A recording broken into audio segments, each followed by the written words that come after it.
Hello friends, welcome to the channel Dewdear Academy. In this video, I have included the topic Transference and Countertransference.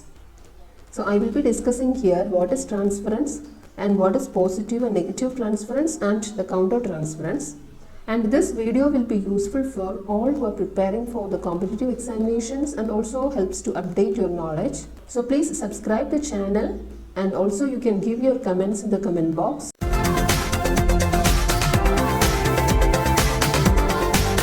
So let me start the topic. First I will discuss what is transference. Transference is an essential part of psychoanalysis. We know the psychoanalysis, the concept is developed by Sigmund Freud.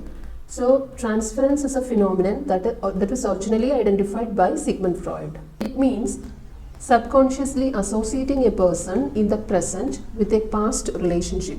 That is known as transference. Subconsciously associating a person in the present with a past relationship.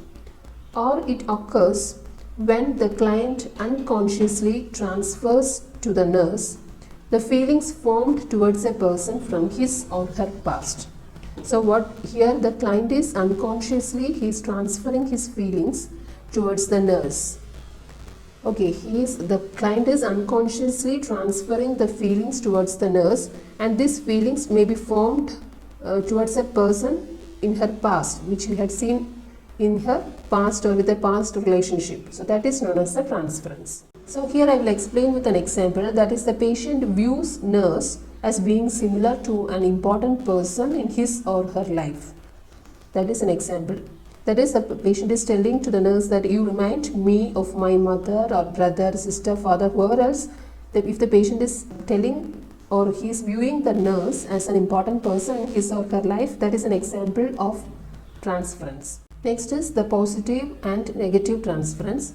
Positive transference means if the patient is motivated to work with you or shares the feelings openly, then the patient is experiencing positive transference. So this transference, feelings can be divided into two, that is positive and negative transference. If there is a positive feeling, that is if the patient is motivated with that relation or shares the feelings openly, then there is a positive transference.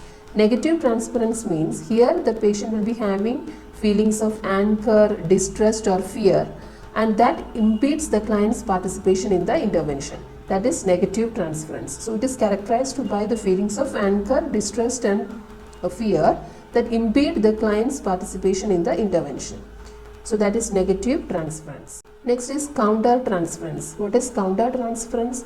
It occurs when the nurse unconsciously and inappropriately displaces onto the patient the feelings and behaviors related to significant figures in the nurse's past. So countertransference is a feeling that the nurse is having, that is it occurs when the nurse is unconsciously and inappropriately displaces the feelings onto the patient, displaces the feelings and behaviors that is related to some important figures in the nurse's past, the past life of the nurse. So that is countertransference. It occurs when the nurse unconsciously and inappropriately displaces the feelings of the nurse onto the patient. Okay, so onto the patient. That feelings and behaviors may be related to the significant or important personalities in the life of the nurse.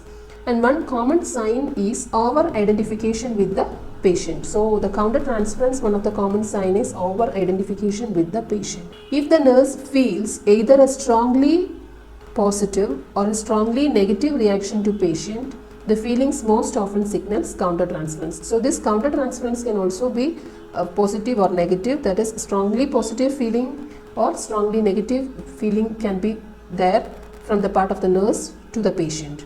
So that is countertransference. So just an example, a nurse who is struggling with an alcoholic family member may feel disinterested towards an alcoholic patient. Okay, that is just a negative feeling. A nurse who is struggling to manage an alcoholic patient and alcoholic family member. So that nurse may feel so much disinterested towards that patient. Okay, he is struggling with an alcoholic family member. The nurse is struggling, so he may feel disinterested towards that patient itself. So such type of negative feeling is there from the part of the nurse to the patient. Or other indicators are when the nurse get involved in power struggles and arguments with the patient. That is also an example for countertransference. So the nurse's feelings towards the patient is countertransference. So it can be either a strongly positive or it can be a strongly negative feeling. So these are the important differences between the transference and countertransference. So the transference can be positive and negative, and also the countertransference can also be positive and negative. So I hope you understood. So thank you for watching this video, and you can give your comments in the comment box, and also don't forget to subscribe the channel.